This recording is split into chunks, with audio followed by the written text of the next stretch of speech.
Saudara-saudari terkasih di dalam Tuhan Yesus Kristus, semoga kita semua dalam keadaan sehat bersama keluarga. Saat ini marilah kita mendengarkan bacaan kitab suci dan renungan harian Minggu 13 Juni tahun 2021. Bacaan pertama. Bacaan dari nubuat Yehezkiel.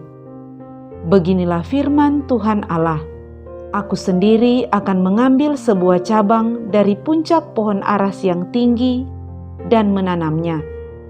Aku akan mematahkannya dari pucuk yang paling ujung dan yang masih muda, dan aku sendiri akan menanamnya di atas sebuah gunung yang menjulang tinggi ke atas. Di atas gunung Israel yang tinggi akan kutanam dia, agar ia bercabang-cabang dan berbuah, dan menjadi pohon aras yang hebat. Segala macam burung dan unggas akan tinggal di bawahnya. Mereka akan bernaung di bawah cabang-cabangnya. Maka segala pohon di ladang akan mengetahui bahwa aku Tuhan, merendahkan pohon tinggi dan meninggikan pohon yang rendah, membuat pohon yang tumbuh menjadi layu kering, dan membuat pohon yang layu kering bertaruh kembali.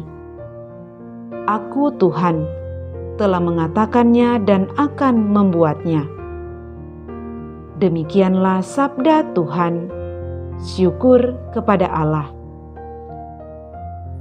Bacaan kedua. Bacaan dari surat kedua Rasul Paulus kepada jemaat di Korintus. Saudara-saudara, hati kami senantiasa tabah, meskipun kami sadar bahwa selama kami mendiami tubuh ini, kami masih jauh dari Tuhan. Sebab hidup kami ini adalah hidup karena percaya, bukan hidup karena melihat.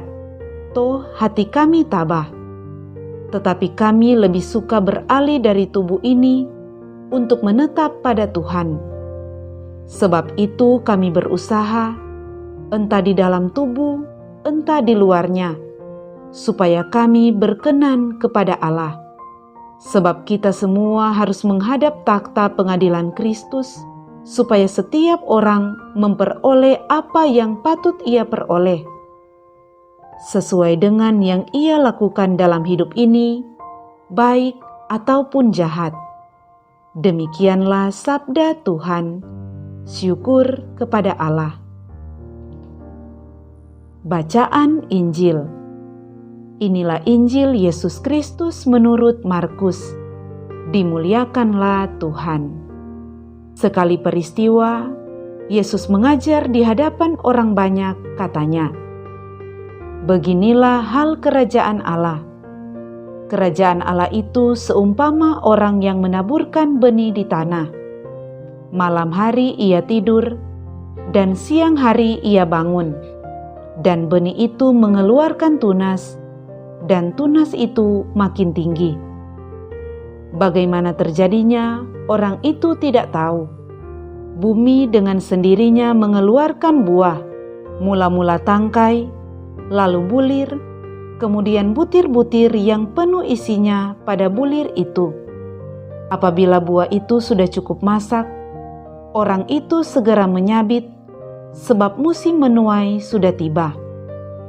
Yesus berkata lagi, "Dengan apa hendaknya kita bandingkan kerajaan Allah itu? Atau dengan perumpamaan manakah kita hendak menggambarkannya? Hal kerajaan itu seumpama biji sesawi yang ditaburkan di tanah. Memang biji itu yang paling kecil daripada segala jenis benih yang ada di bumi. Tetapi apabila ditaburkan, ia tumbuh dan menjadi lebih besar daripada segala sayuran yang lain, dan mengeluarkan cabang-cabang yang besar, sehingga burung-burung di udara dapat bersarang dalam naungannya." Dalam banyak perumpamaan yang semacam itu, Yesus memberitakan firman kepada mereka sesuai dengan pengertian mereka, dan tanpa perumpamaan, ia tidak berkata-kata kepada mereka. Tetapi kepada murid-muridnya, ia menguraikan segala sesuatu secara tersendiri. Demikianlah Injil Tuhan. Terpujilah Kristus. Saudara-saudari terkasih di dalam Tuhan Yesus Kristus, renungan kita di saat ini diberi judul Menumbuhkan Benih Kerajaan Allah. Saudara-saudari terkasih, mengajar menggunakan perumpamaan adalah salah satu ciri khas dari Tuhan Yesus. Tuhan Yesus menggunakan banyak perumpamaan dalam pengajarannya, supaya makna itu selalu bisa baru, namun tidak lepas dari yang lama. Meski sudah berabad-abad lalu, tetapi sabda Tuhan yang tertulis itu bisa selalu mempunyai makna baru untuk hidup kita di saat ini. Saudara-saudari terkasih, kita diajak untuk merenungkan Injil hari ini tentang perumpamaan kerajaan Allah. Dalam Injil hari ini, kerajaan Allah itu diumpamakan seperti benih yang dikumpulkan. Benih biji sesawi merupakan benih yang paling kecil dari semua benih sayuran. Namun begitu ditanam, ia tumbuh menjadi lebih besar dari segala sayuran yang lain dan mengeluarkan cabang-cabang besar, sehingga burung-burung di udara dapat berlindung di bawah naungannya. Pertanyaan sekarang, di manakah kerajaan Allah itu? Ini adalah sebuah misteri keselamatan Allah yang melampaui pemahaman manusia. Karena itu, kerajaan Allah dilukiskan dalam perumpamaan seperti biji sesawi yang kecil yang bisa menjadi besar dalam diri orang beriman. Benih itu ditanam dalam hati kita. Setelah dibaptis, kerajaan Allah diam di dalam kita, tertanam di dalam hati kita, bagaikan benih yang sangat kecil seperti biji sesawi. Tanggung jawab kita adalah membuat benih itu tumbuh dalam hidup kita dan membuatnya tumbuh dalam kehidupan keluarga kita, anak-anak kita, orang tua kita, dan orang-orang di sekitar kita. Sebagai orang tua, tanggung jawab kita tidak hanya mengajari anak-anak untuk menjalankan kehidupan praktis dalam rumah tangga, tetapi juga mengajari mereka tentang kerajaan Allah.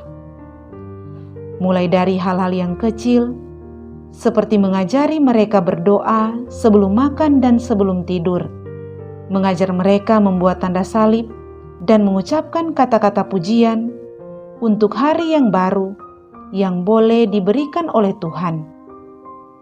Mengajari mereka membaca Alkitab, pergi ke gereja, dan mengajar mereka untuk setia pada iman kepada Tuhan Yesus. Saudara-saudari terkasih, pertama-tama kita dipanggil untuk menumbuhkan benih kerajaan Allah dalam diri kita sendiri. Kemudian kita membuatnya tumbuh dalam kehidupan orang-orang di sekitar kita. Saudara-saudari terkasih, pada bacaan kedua kita hari ini berkata, "Sebab itu juga kami berusaha, baik kami diam di dalam tubuh ini, maupun kami diam di luarnya, supaya kami berkenan kepadanya." Melalui bacaan ini, kita diajak untuk menyuburkan benih iman kita dalam kehidupan kita sehari-hari agar semakin berkenan di hadapan Tuhan. Benih itu akan tetap kecil dan tidak berarti jika itu didiamkan dan tidak dikembangkan.